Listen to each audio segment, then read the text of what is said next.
সীমান্তবর্তী উপজেলা কুষ্টিয়ার দৌলতপুর। এই উপজেলায় ৪৬ কিলোমিটার এলাকা জুড়ে রয়েছে ভারতের সীমান্ত, যার মধ্যে ১৮ কিলোমিটার কাঁটাতারের বেড়া থাকলেও বাকি ২৮ কিলোমিটারই রয়েছে অরক্ষিত অবস্থায় উন্মুক্ত।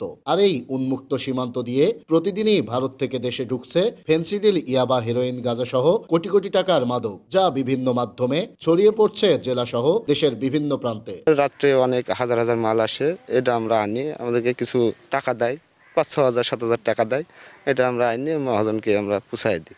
রাত্রেবেলা আইনি এটা আইনি আমাদেরকে কিছু টাকা দেয়, এটাই। এটা আমরা ২-৩০০ আছি, এরকম ২-৩০০ আমরা ছেলেপিলে আছি, এগুলো আমরা কাজ করি।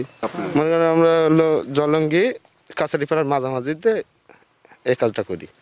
আপনারা রাত্রে যাই আমরা বসে থাকা অবস্থায় আমাদের মাল চলে আসলে আমরা ওই মালটা রিসিভ করে নিয়ে চলে আসি। তারকাটা ব্যতীত অনেক বর্ডার ফাঁকা আছে। রাতের বেলায় এটা রাত ১০টার পরে হয়তো হয়, প্লাস আপনার ১টা ২টা বা ভোর ৪টার মধ্যে কাজ হয়। বাংলাদেশের বিভিন্ন জেলায় এখান থেকে সাপ্লাই হয়। বর্তমানে আমাদের এখানে বলতে গেলে গাঁজা, ফেন্সিডিল এটাই বেশি। প্রশাসনের অভিযানে মাঝে মধ্যে মাদক সহ দু একজন মাদক বহনকারী ধরা পড়লেও মূল হোতারা থেকেই যাচ্ছেন ধরাছোঁয়ার বাইরে। ফলে হুমকির মুখে পড়ছে যুব সমাজ। স্থানীয়রা বলছেন, প্রশাসনের তৎপরতার অভাবেই বেড়েছে মাদকের ভয়াবহতা। তাই মাদকের সাথে জড়িত মূল হোতাদের আটক সহ প্রশাসনের তৎপরতা বৃদ্ধির দাবি তাদের। আমাদের পার্শ্ববর্তী দেশ এটা মানে প্রতিনিয়ত মাদক আসলে বাংলাদেশে ঢোকে। শহরে এবং শহরতলি বিভিন্ন জায়গায় সুইপার কলোনি আছে, সেসব তো ওপেন একেবারে মাদকের হাট। আগে তো অনেক সময় আমরা দেখতাম যে পুলিশের অনেক ভয় করতে, এখন মনে করে পুলিশের কোনো ক্ষমতা নাই। তাই মনে করি এই মাদকারা আর একটু বাড়িয়ে গেছে, এদেরকে একটু দমন করা উচিত। কুষ্টিয়ার একটা ওদের রুট আর কি মাদকের, এবং সেই রুট দিয়ে প্রতিনিয়ত কিন্তু মাদক আসছে এখানে।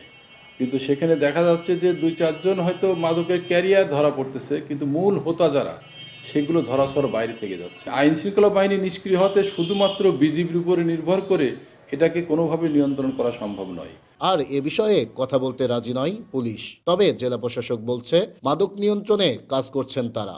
এ বিষয়ে আমরা আইন শৃঙ্খলা রক্ষাকারী বাহিনী এবং বিশেষ করে আমাদের বিজিবি যারা এখানে দায়িত্বপ্রাপ্ত আছেন ওনাদের সাথে আমরা মিটিং করেছি এবং আমরা সকলে একমত হয়েছি যে মাদকের বিষয়ে আমাদের যথাসাধ্য চেষ্টা করব এই বিষয়গুলি নির্মূল করার জন্য।